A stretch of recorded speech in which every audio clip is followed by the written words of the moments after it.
السلام عليكم ورحمة الله وبركاته. الحمد لله نحمده ونستعينه ونؤمن به ونتوكل عليه ونعوذ بالله من شرور أنفسنا ومن سيئات أعمالنا من يهده الله فلا مضل له ومن يضلله فلا هادي له ونشهد أن لا إله إلا الله وحده لا شريك له ونشهد أن محمدا عبده ورسوله أرسله بالهدى ودين الحق ليظهره على الدين كله ولو كره المشركون. اللهم صل على محمد وعلى آل محمد كما صليت على إبراهيم وعلى آل إبراهيم وبارك على محمد وعلى آل محمد كما باركت على إبراهيم وعلى آل إبراهيم إنك حميد مجيد. رب اشرح لي صدري ويسر لي أمري واحلل عقدة من لساني يفقهوا قولي. رب اشرح لي صدري ويسر لي أمري واحلل عقدة من لساني يفقهوا قولي. رب اشرح لي صدري ويسر لي أمري واحلل عقدة من لساني يفقهوا قولي. أعوذ بالله من الشيطان الرجيم. بسم الله الرحمن الرحيم. وسارعوا إلى مغفرة من ربكم وجنة عرضها السماوات والأرض أعدت للمتقين. صدق الله صدق الله صدق الله مولانا العظيم. إخوة الإيمان، أولا نشكر الله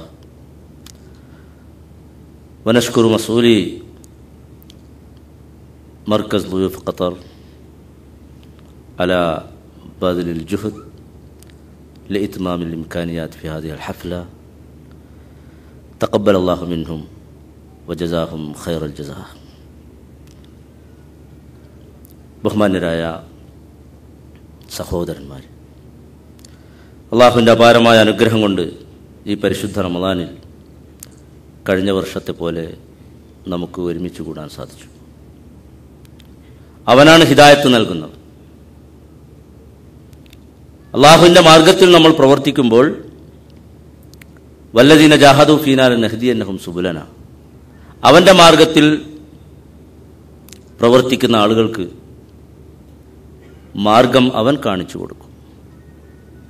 ഇതാണ് നമുക്ക് അള്ളാഹു ചെയ്തു തന്നിരിക്കുന്ന അനുഗ്രഹം. ഏതായിരുന്നാലും ഈ സമയത്ത് വളരെ പ്രധാനപ്പെട്ട ഒരു വിഷയമാണ് നിങ്ങൾക്ക് വേണ്ടി തിരഞ്ഞെടുത്തിരിക്കുന്നത്. പക്ഷേ സമയം വളരെ കുറവാണ്.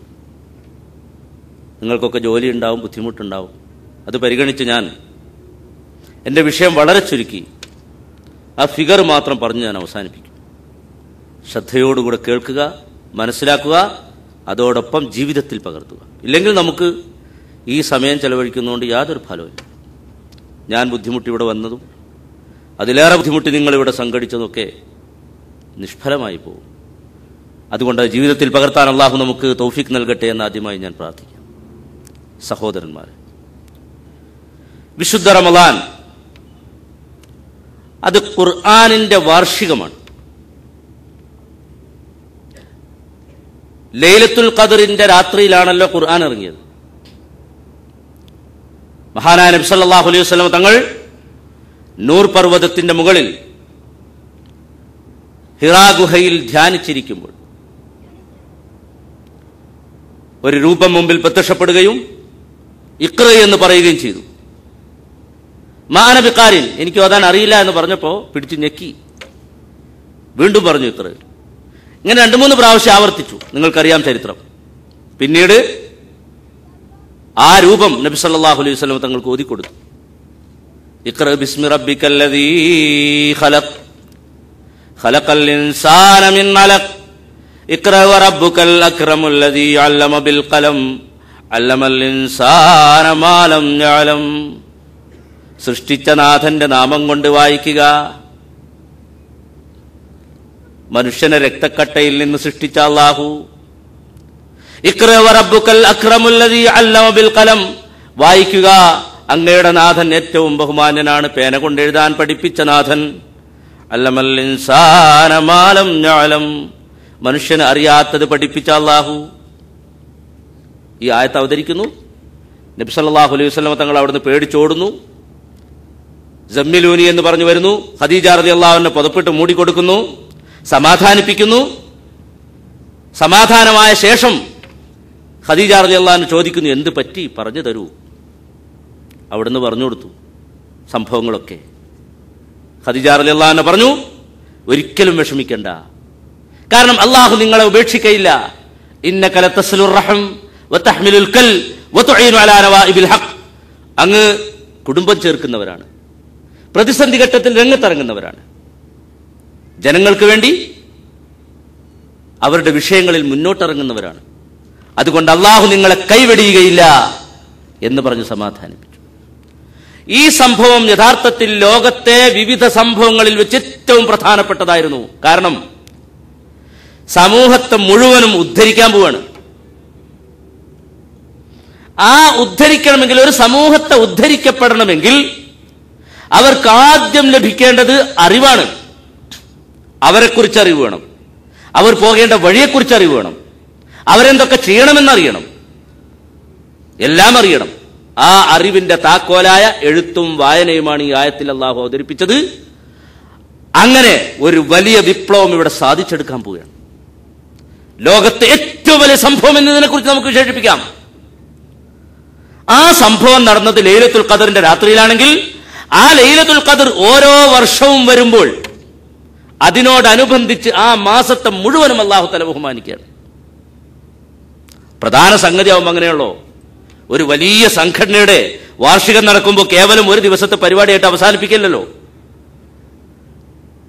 ദിവസങ്ങളും മാസങ്ങളും അതിനുവേണ്ടി നീക്കിവെക്കുകയും അതിലേറ്റവും പ്രധാനപ്പെട്ട ദിവസത്തിൽ ഏറ്റവും പ്രധാനപ്പെട്ട വിഭവങ്ങൾ ഒരുക്കി അതിനെ സമ്പൂർണ്ണമാക്കുകയും ചെയ്യും. എന്നാൽ ലോകത്തെ ഏറ്റവും വലിയ സംഭവം എന്ന് പറയാൻ പറ്റുന്ന ഖുർആന്റെ അവതരണം നടന്ന മാസം, ആ ദിവസത്തെ ബഹുമാനിക്കാൻ വേണ്ടി ആ മാസത്തെ മുഴുവനും അല്ലാഹു ബഹുമാനിക്കുകയും അതിന്റെ 2 മാസം മുമ്പ് തന്നെ അതിന്റെ അനൗൺസ്മെന്റ് തുടങ്ങുകയും ചെയ്യും. നബി സല്ലല്ലാഹു അലൈഹി വസല്ലം തങ്ങൾ പ്രാർത്ഥിക്കാറുണ്ടായിരുന്നു, റജബ് മാസത്തിൽ തന്നെ അല്ലാഹുമ്മ ബാരിക് ലനാ ഫീ റജബി വ ശഅബാൻ വബല്ലിഗ്നാ റമളാൻ, റജബിലും ശഅബാനിലും ഞങ്ങൾക്ക് ബർക്കത്ത് നൽകണമേ, റമളാനിൽ ഞങ്ങൾക്ക് എത്തിച്ചു തരണമേ എന്ന് നബി സല്ലല്ലാഹു അലൈഹി വസല്ലം തങ്ങൾ പ്രാർത്ഥിക്കാറുണ്ടായിരുന്നു. അങ്ങനെ അല്ലാഹു ഈ ലൈലത്തുൽ ഖദറിന് വേണ്ടി അതിന്റെ ചുറ്റുപാടുള്ള ദിവസങ്ങളെ മുഴുവനും ബഹുമാനിക്കുകയും ആദരിക്കുകയും പ്രത്യേക വിഭവങ്ങൾ ഒരുക്കുകയും ചെയ്തു. എന്താണ് അല്ലാഹു ഒരുക്കിയ വിഭവം? എന്തിനാണ് ഖുർആൻ ഇറങ്ങിയത്? ഖുർആനിലെ ലക്ഷ്യം എന്താണ്? അപ്പൊ അതിനോട് അനുയോജ്യമായ വിഭവങ്ങളല്ലേ ഒരുക്കേണ്ടത്. എന്തിനാ ഖുർആൻ ഇറങ്ങിയത്? ഖുർആൻ ഇറങ്ങിയത് എന്തിനാന്നുള്ളത് ഖുർആന്റെ തുടക്കത്തിൽ തന്നെ പറയുന്നു. സൂറത്തുൽ ഫാത്തിഹ കഴിഞ്ഞാൽ തൊട്ട സൂറത്തുൽ ബഖറ 2-ാം അധ്യായം അതിന്റെ 2-ാമത്തെ ആയത്ത്, ദാലിക്കൽ കിതാബു ലാ റൈബ ഫീ ഹുദൽ ലിൽ മുത്തഖീൻ, ഈ കിതാബ് നിസ്സംശയം അത് മുത്തഖീങ്ങൾക്ക് മാർഗദർശനമാണ്, മുത്തഖീങ്ങൾക്ക് വഴി കാണിക്കാനാണ് ഖുർആൻ ഇറങ്ങിയത്. ഖുർആന്റെ ലക്ഷ്യം അതാണ്. മുത്തഖി എന്ന് പറഞ്ഞാൽ ആരാ? സൂക്ഷ്മത പാലിക്കുന്നവൻ. സൂക്ഷ്മത പാലിക്കാൻ ആഗ്രഹിക്കുന്നവന് എങ്ങനെയാണ് സൂക്ഷ്മത പാലിക്കേണ്ടത് എന്ന് പഠിപ്പിക്കാനാ ഖുർആൻ ഇറങ്ങിയത്. ഞാൻ സൂക്ഷ്മതയുള്ളവനാവണം എന്ന് ഞാൻ പറഞ്ഞാൽ, അല്ലെങ്കിൽ ഞാൻ തീരുമാനിച്ചാൽ, ഞാൻ അതിനെന്താ ചെയ്യേണ്ടതെന്ന് എനിക്കറിയില്ലല്ലോ. കാരണം ഞാൻ വളരെ പരിമിതമായ വിവരമല്ലേ എനിക്ക് അള്ളാഹ് തന്നിട്ടുള്ളൂ. ഓരോ മനുഷ്യനും അള്ളാഹ് അത്രയല്ലേ കൊടുത്തിട്ടുള്ളൂ, ചുരുക്കം ചില കാര്യങ്ങളെ കൊടുത്തിട്ടുള്ളൂ. പിന്നീട് അല്ലാഹു തആല ആവശ്യാനുസരണം കൊടുത്തുകൊണ്ടിരിക്കും. അപ്പൊ അതിന് നമുക്ക് നിയ്യത്തുണ്ടാവുമ്പോൾ, നമുക്ക് തീരുമാനമുണ്ടാവുമ്പോൾ അല്ലാഹു തആല അത് നടപ്പാക്കും. അപ്പൊ എനിക്ക് സൂക്ഷ്മതയോട് കൂടെ ജീവിക്കണമെന്ന് ആഗ്രഹമുണ്ട് എങ്കിൽ ഞാൻ ഏതിലാ പോകേണ്ടതെന്ന് അല്ലാഹു തആല നമുക്ക് കാണിച്ചു തരും. അത് കാണിച്ചു തരാനാണ് ഖുർആൻ ഇറങ്ങിയത്. അപ്പൊ ഖുർആന്റെ ലക്ഷ്യം ജനങ്ങൾക്ക് സൂക്ഷ്മത പഠിപ്പിക്കലാണ്. അപ്പോ തഖ്വയുണ്ടാക്കാൻ വേണ്ടി ഇറങ്ങിയ ഖുർആൻ ഇറങ്ങിയ മാസത്തിൽ അല്ലാഹു തആല ഒരുക്കി വെച്ചിരിക്കുന്നത് തഖ്വയാകുന്ന വിഭവമാണ്. ഇത് ഞാൻ പറയണല്ല, ഖുർആൻ തന്നെ പറയുന്നു, യാ അയ്യുഹല്ലദീന ആമനൂ കുതിബ അലൈക്കുമുസ് സിയാമു കമാ കുതിബ അലല്ലദീന മിൻ ഖബ്ലിക്കും ലഅല്ലക്കും തത്തഖൂൻ. സത്യവിശ്വാസികളെ, നിങ്ങൾക്ക് നോമ്പ് നിർബന്ധമാക്കപ്പെട്ടിരിക്കുന്നു.